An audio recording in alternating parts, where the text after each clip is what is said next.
O Grande Conflito, capítulo 29. Por que existe o sofrimento? Para muitos espíritos, a origem do pecado e a razão de sua existência são causa de grande perplexidade. Veem a obra do mal, com seus terríveis resultados de miséria e desolação, e põem em dúvida como tudo isso possa existir sob o reinado de um ser que é infinito em sabedoria, poder e amor. Eis um mistério, para o qual não encontram explicação. E em sua incerteza e dúvida, tornam-se cegos para verdades plenamente reveladas na Palavra de Deus e essenciais à salvação. Existem os que, em suas pesquisas concernentes à existência do pecado, se esforçam por esquadrinhar aquilo que Deus nunca revelou. Por isso, não encontram solução para suas dificuldades. E os que mostram tal disposição para a dúvida e cavilação aproveitam-se disto como desculpa para rejeitar as palavras das Sagradas Escrituras. Outros, entretanto, deixam de ter a compreensão satisfatória a respeito do grande problema do mal devido a terem a tradição e a interpretação errônea obscurecido o ensino da Bíblia relativo ao caráter de Deus, à natureza de seu governo e aos princípios que regem seu trato com o pecado. É impossível explicar a origem do pecado de maneira a dar a razão de sua existência. Todavia, bastante se pode compreender em relação à origem, bem como à disposição final do pecado, para que se faça amplamente manifesta a justiça e benevolência de Deus em todo o seu trato com o mal. Nada é mais claramente ensinado nas Escrituras do que o fato de não haver sido Deus, de maneira alguma, responsável pela manifestação do pecado, e de não ter havido qualquer retirada arbitrária da graça divina, nem deficiência no governo divino, para que dessem motivo ao irrompimento da rebelião. O pecado é um intruso, por cuja presença nenhuma razão se pode dar. É misterioso, inexplicável. Desculpá-lo corresponde a defendê-lo. Se para ele se pudesse encontrar desculpa, ou mostrar-se causa para a sua existência, deixaria de ser pecado. Nossa única definição de pecado é a que é dada na Palavra de Deus. É quebrantamento da lei. É o efeito de um princípio em conflito com a grande lei do amor, que é o fundamento do governo divino. Antes da manifestação do mal, havia paz e alegria por todo o universo. Tudo estava em perfeita harmonia com a vontade do Criador. O amor a Deus era supremo. Imparcial o amor de uns para com outros.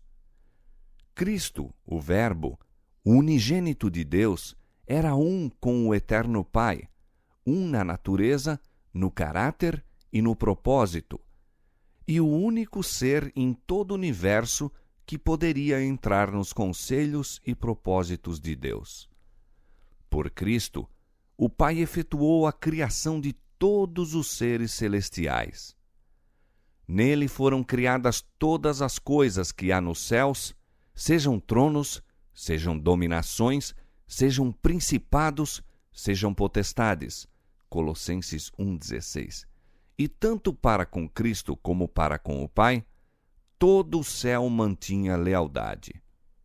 Sendo a lei do amor o fundamento do governo de Deus, a felicidade de todos os seres criados dependia de sua perfeita harmonia com seus grandes princípios de justiça. Deus deseja de todas as suas criaturas serviço de amor, homenagem que brote de uma apreciação inteligente de seu caráter. Ele não tem prazer em uma submissão forçada e a todos confere vontade livre para que possam prestar-lhe serviço voluntário. Houve, porém, um ser que preferiu perverter essa liberdade. O pecado originou-se com aquele que, abaixo de Cristo, fora o mais honrado por Deus e o mais elevado em poder e glória entre os habitantes do céu. Antes de sua queda, Lúcifer foi o primeiro dos querubins cobridores, santo e incontaminado. Assim diz o Senhor Jeová: Tu és o aferidor da medida, cheio de sabedoria e perfeito em formosura. Estavas no Éden, jardim de Deus. Toda a pedra preciosa era tua cobertura. Tu eras querubim ungido para proteger e te estabeleci. No monte santo de Deus estavas, no meio das pedras afogueadas andavas. Perfeito eras nos teus caminhos, desde o dia em que foste criado, até que se achou iniquidade em ti. Ezequiel 28, 12 a 15. Lúcifer poderia ter permanecido no favor de Deus, ser amado e honrado por toda a hoste angélica, exercendo suas nobres faculdades, a fim de abençoar outros e glorificar o seu Criador. Mas, diz o profeta, elevou-se o teu coração por causa da tua formosura, corrompeste a tua sabedoria por causa do teu resplendor. Ezequiel 28, 17. Pouco a pouco, Lúcifer veio a condescender com o desejo de exaltação própria. Estimas o teu coração como se fora o coração de Deus, e tu dizias: acima das estrelas de Deus exaltarei o meu trono, e no monte da congregação me assentarei. Subirei acima das mais altas nuvens, e serei semelhante ao Altíssimo. Ezequiel capítulo 28, verso 6, e Isaías capítulo 14, versos 13 e 14. Em vez de procurar fazer com que Deus fosse supremo nas afeições e lealdades de suas criaturas, era o esforço de Lúcifer conquistar para si o seu serviço e homenagem, e cobiçando a honra que o infinito Pai conferira a seu filho, este príncipe dos anjos aspirou ao poder cujo uso era prerrogativa de Cristo unicamente. O céu todo se regozijava com refletir a glória do Criador e celebrar o seu louvor. E enquanto Deus assim fora honrado, tudo era paz e alegria. Uma nota dissonante, porém, deslustrava agora as harmonias celestiais. O serviço e exaltação em prol do eu, contrários ao plano do Criador, despertavam prenúncios de males nas mentes para as quais a glória de Deus era suprema. Os concílios celestiais instavam com Lúcifer. O Filho de Deus lhe apresentava a grandeza, a bondade e a justiça do Criador e a natureza sagrada e imutável de sua lei. Deus mesmo havia estabelecido a ordem do céu, e, afastando-se dela, Lúcifer desonraria a seu Criador, trazendo sobre si a ruína. Mas a advertência, feita com amor e misericórdia infinitos, unicamente suscitou o espírito de resistência. Lúcifer permitiu que prevalecesse a inveja para com Cristo e mais decidido se tornou. O orgulho de sua própria glória alimentava o desejo de supremacia. As elevadas honras conferidas a Lúcifer não eram apreciadas como um dom de Deus e não despertavam gratidão para com o Criador. Ele se gloriava em seu resplendor e exaltação e aspirava a ser igual a Deus. Era amado e reverenciado pela hoste celestial. Anjos deleitavam-se em executar suas ordens, e mais que todos eles, estava revestido de sabedoria e glória. Todavia, o Filho de Deus era o reconhecido soberano do céu, igual ao Pai em poder e autoridade. Em todos os conselhos de Deus, Cristo tomava parte, enquanto a Lúcifer não era assim permitido entrar em conhecimento dos propósitos divinos. Por que, perguntava o poderoso anjo, deveria Cristo ter a supremacia?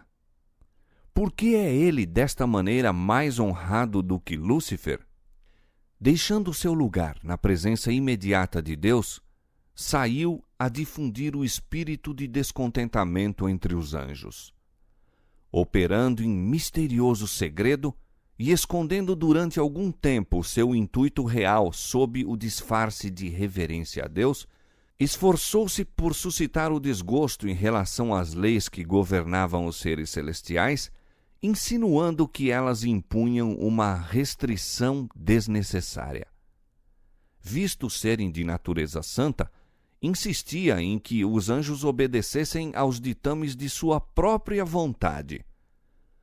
Procurou arregimentar as simpatias em seu favor, propalando que Deus o tratara injustamente ao conferir honra suprema a Cristo.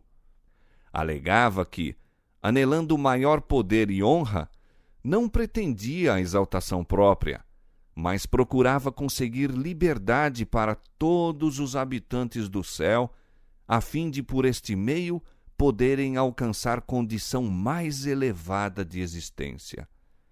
Deus, em sua grande misericórdia, suportou longamente a Satanás. Este não foi imediatamente degradado de sua posição elevada, quando a princípio condescendeu com o espírito de descontentamento, nem mesmo quando começou a apresentar suas falsas pretensões diante dos anjos fiéis. Muito tempo foi ele conservado no céu. Reiteradas vezes lhe foi oferecido o perdão, sob a condição de que se arrependesse e submetesse. Esforços que apenas o amor e a sabedoria infinitos poderiam conceber, foram feitos a fim de convencê-lo de seu erro. O espírito de dissabor nunca dantes fora conhecido no céu. O próprio Lúcifer não via, a princípio, para onde estava a encaminhar-se. Não compreendia a verdadeira natureza de seus sentimentos. Mas, sendo-lhe demonstrado que seu descontentamento era sem causa, convenceu-se Lúcifer de que estava em erro, de que as reivindicações divinas eram justas e de que as deveria reconhecer como tais perante todo o céu. Houvesse ele feito isto, e poderia haver salvo a si mesmo e a muitos anjos. Por esse tempo não havia ainda renunciado completamente à sua fidelidade para com Deus. Posto que houvesse perdido a posição de querubim cobridor, teria sido reintegrado em seu mistério, caso houvesse desejado voltar a Deus, reconhecendo a sabedoria do Criador e estivesse satisfeito por preencher o lugar a ele designado no grande plano de Deus. Mas o orgulho o impediu de submeter-se. Persistentemente defendeu seu próprio caminho, sustentando que não havia necessidade de arrependimento, e entregou-se por completo ao grande conflito contra seu Criador. Todas as faculdades de sua mente superior foram então aplicadas à obra do engano, a fim de conseguir a simpatia dos anjos que tinham estado sob suas ordens. Mesmo o fato de que Cristo o advertira e aconselhara, foi pervertido de maneira a servir a seus desígnios traidores. Há aqueles cuja afetuosa confiança mais íntima os ligava a ele, Satanás simulou haver sido julgado mal, que sua posição não fora respeitada e que se queria cercear-lhe a liberdade. Da falsa interpretação das palavras de Cristo, passou à prevaricação e à falsidade direta, acusando o Filho de Deus de intentar humilhá-lo perante os habitantes do céu. Procurou também criar uma falsa situação entre ele próprio e os anjos fiéis. A todos quantos não pôde subverter e levar completamente para seu lado, acusou-os de indiferença aos interesses dos seres celestiais. A mesma obra que ele próprio estava a fazer, atribuiu-a aos que permaneciam fiéis a Deus. E com o fim de sustentar sua acusação de injustiça por parte de Deus para com ele, recorreu à falsa interpretação das palavras e atos do Criador. Era sua tática tornar perplexos os anjos pelos capciosos argumentos relativos aos propósitos divinos. Tudo que era simples, ele envolvia em mistério, e mediante artificiosa perversão lançava dúvida às mais compreensíveis declarações de Jeová. Seu elevado cargo, em tão íntimo contato com a administração divina, emprestava maior força às suas alegações e muitos eram induzidos a unir-se-lhe em rebelião contra a autoridade do céu. Deus, em sua sabedoria, permitiu que Satanás levasse avante sua obra até que o espírito de dissabor amadurecesse em ativa revolta. Era necessário que seus planos se desenvolvessem completamente para que sua verdadeira natureza e tendência pudessem ser vistas por todos. Como querubim ungido, Lúcifer fora altamente exaltado, grandemente amado pelos seres celestiais, era forte sua influência sobre eles. O governo de Deus incluía não somente os habitantes do céu, mas de todos os mundos que ele havia criado. E Satanás pensou que se ele pôde levar consigo os anjos do céu à rebelião, poderia também levar os outros mundos. Ardilosamente apresentar ao lado da questão que lhe dizia respeito, empregando sofismas e fraude, a fim de atingir seus objetivos. Seu poder para enganar era muito grande, e disfarçando-se sob o manto da falsidade, obtivera vantagem. Mesmo os anjos fiéis não lhe podiam discernir perfeitamente o caráter ou ver para onde levava a sua obra. Satanás fora altamente honrado, sendo todos os seus atos de tal maneira revestidos de mistério que difícil era desvendar aos anjos a verdadeira natureza de sua obra. Antes que se desenvolvesse completamente, o pecado não parecia o mal que em realidade era. Até ali, não ocorrera a ele no universo de Deus, e os seres santos não tinham qualquer concepção de sua natureza e malignidade. Não podiam discernir as terríveis consequências que resultariam de se pôr de parte a lei divina. Satanás, a princípio, ocultara a sua obra sob uma profissão capciosa de lealdade a Deus. Alegava estar procurando promover a honra de Deus, a estabilidade de seu governo e o bem de todos os habitantes do céu.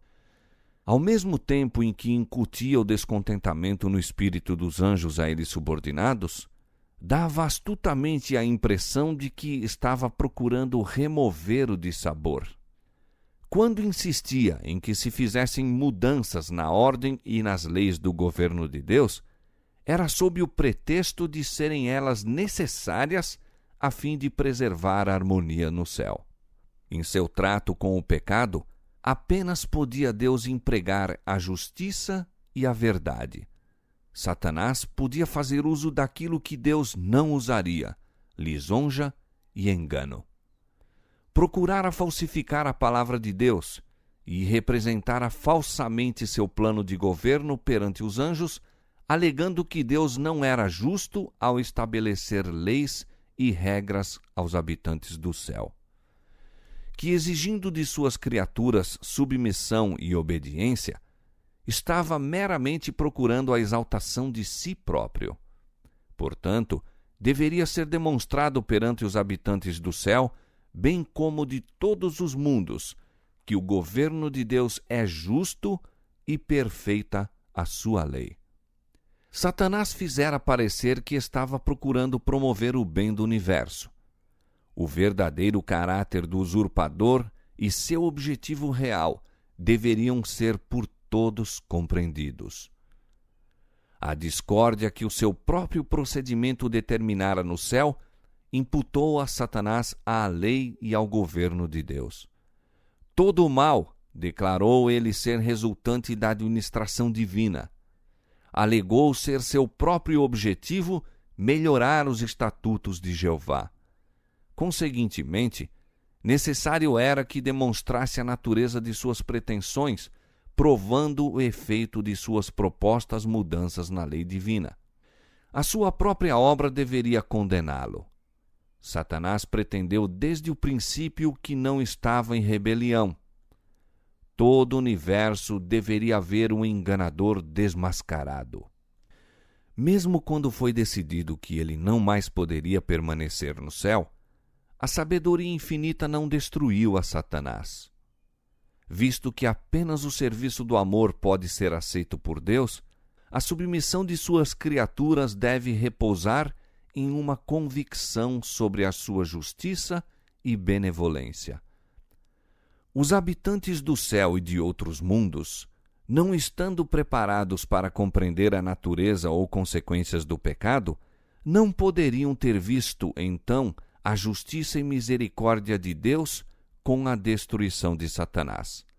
Houvesse ele sido imediatamente excluído da existência, e teriam servido a Deus antes por temor do que por amor. A influência do enganador não teria sido destruída por completo, tampouco o espírito de rebelião se teria desarraigado totalmente. Devia-se permitir que o mal chegasse a sazonar.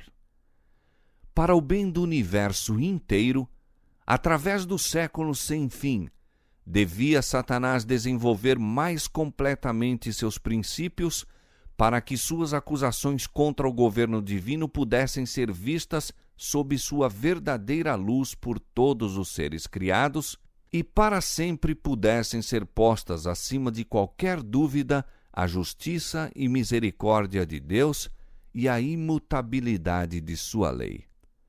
A rebelião de Satanás deveria ser uma lição para todo o universo por todos os séculos vindouros, um testemunho perpétuo da natureza e terríveis resultados do pecado. A consequência do governo de Satanás, seus efeitos tanto sobre os homens como sobre os anjos, mostraria qual o fruto de rejeitar a autoridade divina. Testificaria que da existência do governo de Deus e de sua lei dependem o bem-estar de todas as criaturas que ele fez. Desta arte, a história desta terrível experiência de rebelião devia ser perpétua salvaguarda a todos os santos seres, impedindo-os de serem enganados quanto à natureza da transgressão, livrando-os de cometer pecado e sofrer o seu castigo. Até ao final mesmo da controvérsia no céu, o grande usurpador continuou a justificar-se. Quando foi anunciado que, juntamente com todos os que com ele simpatizavam, deveria ser expulso das habitações de bem-aventurança, o chefe rebelde confessou então ousadamente seu desdém pela lei do Criador.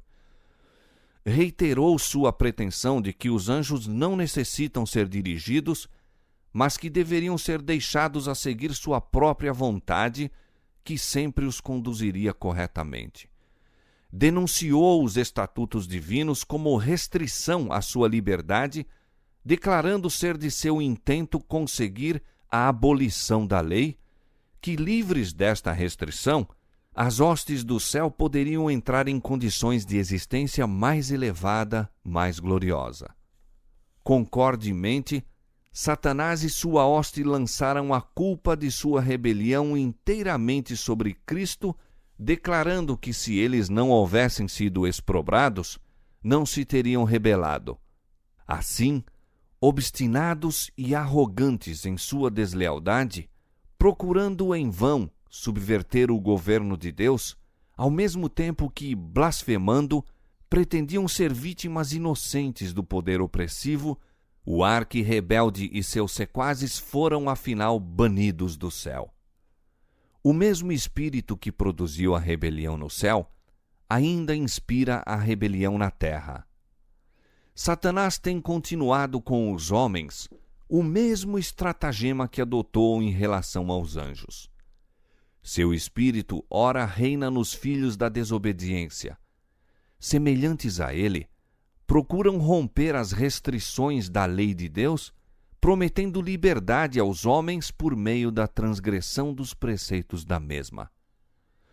A reprovação do pecado suscita ainda o espírito de ódio e resistência. Quando a consciência é advertida pelas mensagens divinas, Satanás leva os homens a justificar-se e a procurar a simpatia de outros em seu caminho de pecado. Em vez de corrigirem seus erros, indignam-se contra aquele que reprova como se fora ele a causa única da dificuldade. Desde os dias do justo Abel até ao nosso tempo, este é o espírito que tem sido manifestado para com os que ousam condenar o pecado. Pela mesma representação falsa do caráter divino, por ele dada no céu, fazendo com que Deus fosse considerado severo e tirano, Satanás induziu o homem a pecar. E, logrando ser bem-sucedido nisto, declarou que as injustas restrições de Deus haviam motivado a queda do homem, assim como determinaram a sua própria rebelião. Mas o próprio Eterno proclama o seu caráter. Jeová, o Senhor, Deus misericordioso e piedoso, tardio em iras e grande em beneficência e verdade, que guarda a beneficência em milhares, que perdoa a iniquidade e a transgressão e o pecado, que ao culpado não tem por inocente. Êxodo 34, 6 e 7.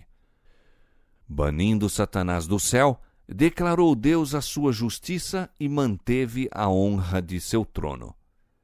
Quando, porém, o homem pecou, cedendo aos enganos desse espírito apóstata, Deus ofereceu uma prova de seu amor, entregando o unigênito Filho para morrer pela raça decaída. Na expiação revela-se o caráter de Deus.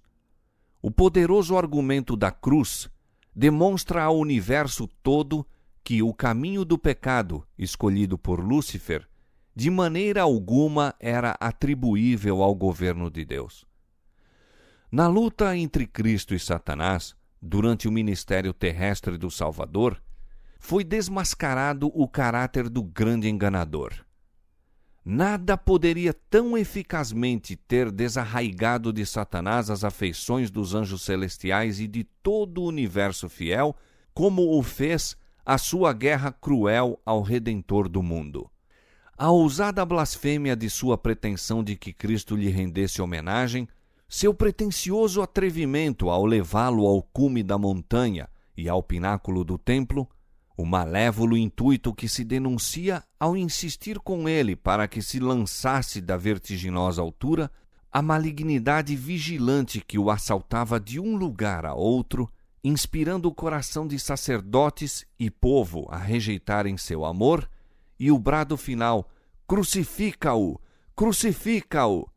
Tudo isto despertou o assombro e a indignação do universo.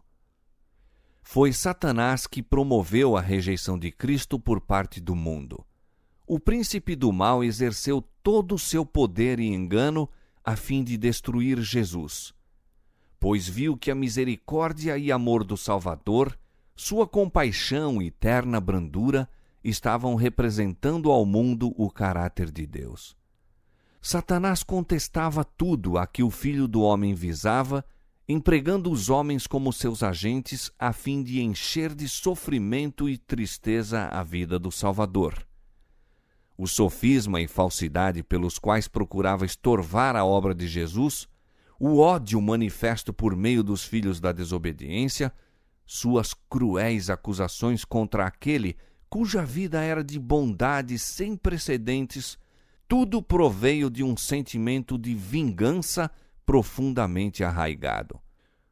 Os fogos da inveja e maldade, ódio e vingança, que se achavam contidos, irromperam no Calvário contra o Filho de Deus, ao mesmo tempo que o céu todo contemplava a cena em silencioso horror.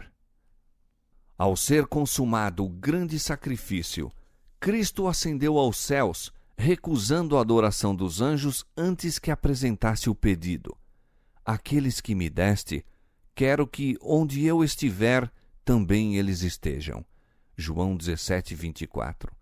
Então, com amor e poder inexprimíveis, veio a resposta do trono do Pai. E todos os anjos de Deus o adorem. Hebreus 1:6. Mancha alguma repousava sobre Jesus. Terminara a sua humilhação, completara-se o seu sacrifício, fora-lhe dado um nome que é acima de todo nome. Apresentava-se agora sem escusa a culpa de Satanás. Ele revelava seu verdadeiro caráter como mentiroso e assassino. Viu-se que o mesmíssimo espírito com que governara os filhos dos homens, que estiveram sob seu poder, teria ele manifestado se lhe tivesse sido permitido dominar os habitantes do céu. Pretendera que a transgressão da lei de Deus traria liberdade e exaltação. Viu-se, porém, que resultava em degradação e cativeiro. As mentirosas acusações de Satanás contra o caráter e governo divinos apareceram sob sua verdadeira luz. Acusou a Deus de procurar simplesmente a exaltação de si mesmo, exigindo submissão e obediência de suas criaturas, e declarou que, enquanto o Criador reclamava a abnegação de todos os outros, ele próprio não a praticava e não fazia sacrifício algum. Viu-se agora que, para a salvação de uma raça caída e pecadora, o governador do universo fizera o máximo sacrifício que o amor poderia efetuar. Pois Deus estava em Cristo, reconciliando consigo o mundo. 2 Coríntios 5,19. Viu-se também que, enquanto Lúcifer abrira a porta para o pecado pelo seu desejo de honras e supremacia, Cristo, a fim de destruir o pecado, se humilhara e se fizera obediente até a morte. Deus manifestara sua repulsa aos princípios da rebelião. O céu todo viu a sua justiça revelada, tanto na condenação de Satanás, como na redenção do homem. Lúcifer declarara que, se a lei de Deus fosse imutável e seu castigo não pudesse ser abrandado, todos os transgressores deveriam ser para sempre privados do favor do Criador. Alegara que a raça pecadora se colocara para além da redenção e, conseguintemente, era sua legítima presa. A morte de Cristo, porém, era um argumento em prol do homem, argumento que se não poderia refutar.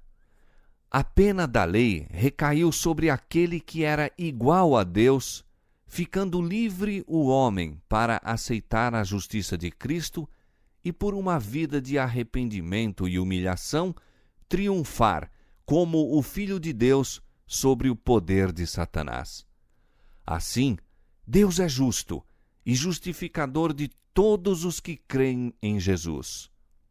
Mas não foi meramente para efetuar a redenção do homem que Cristo veio à terra e aqui sofreu e morreu. Veio para engrandecer a lei e torná-la gloriosa. Não somente para que os habitantes deste mundo pudessem considerar a lei como esta deveria ser considerada, mas para demonstrar a todos os mundos do universo que a lei de Deus é imutável. Pudessem seus requisitos ser postos de lado, e o Filho de Deus não necessitaria, então, haver dado a sua vida para expiar a transgressão da mesma. A morte de Cristo prova ser ela imutável, e o sacrifício a que o amor infinito induziu o Pai e o Filho, a fim de que os pecadores pudessem ser salvos, demonstra ao universo todo, e nada menos que este plano de expiação teria bastado para fazer, que a justiça e a misericórdia são o fundamento da lei e do governo de Deus. Na execução final do juízo, ver-se-á que nenhuma causa existe para o pecado. Quando o juiz de toda a terra perguntar a Satanás: "Por que te rebelaste contra mim e me roubaste os súditos de meu reino?", o originador do mal não poderá apresentar resposta alguma. Toda a boca se fechará e todas as hostes rebeldes estarão mudas. A cruz do Calvário, ao mesmo tempo em que declara ser imutável a lei, proclama ao universo que o salário do pecado é a morte. No brado agonizante do Salvador, está consumado, soou a sentença de morte de Satanás. Decidiu-se então o grande conflito que durante tanto tempo estivera em andamento e confirmou-se a extirpação do mal. O Filho de Deus transpôs os umbrais do túmulo a fim de que pela morte aniquilasse o que tinha o império da morte, isto é, o diabo. Hebreus 2,14. O desejo de exaltação própria por parte de Lúcifer levara-o a dizer: acima das estrelas de Deus exaltarei o meu trono, serei semelhante ao Altíssimo. Declara Deus: e te tornei em cinza sobre a terra, e nunca mais serás para sempre. Isaías capítulo 14, versos 13 e 14, Ezequiel capítulo 28, versos 18 e 19. Quando vier aquele dia, ardendo como forno, todos os soberbos e todos os que cometem impiedade serão como palha. E o dia que está para vir os abrasará, diz o Senhor dos Exércitos, de sorte que lhes não deixará nem raiz nem ramo. Malaquias 4, 1. O universo todo será testemunha da natureza e resultados do pecado. E seu completo extermínio, que no princípio teria acarretado o temor dos anjos, desonrando a Deus, reivindicará agora o seu amor e estabelecerá sua honra perante a totalidade dos seres que se deleitam em fazer a sua vontade e em cujo coração está a lei divina. Jamais o mal se manifestará de novo, diz a palavra de Deus. Não se levantará por duas vezes a angústia. Naum capítulo 1, verso 9. A lei de Deus, que Satanás increpara de jugo de servidão, será honrada como a lei da liberdade. Uma criação experimentada e provada nunca mais se desviará da fidelidade para com aquele cujo caráter foi perante eles amplamente manifesto como expressão de amor insondável e infinita sabedoria.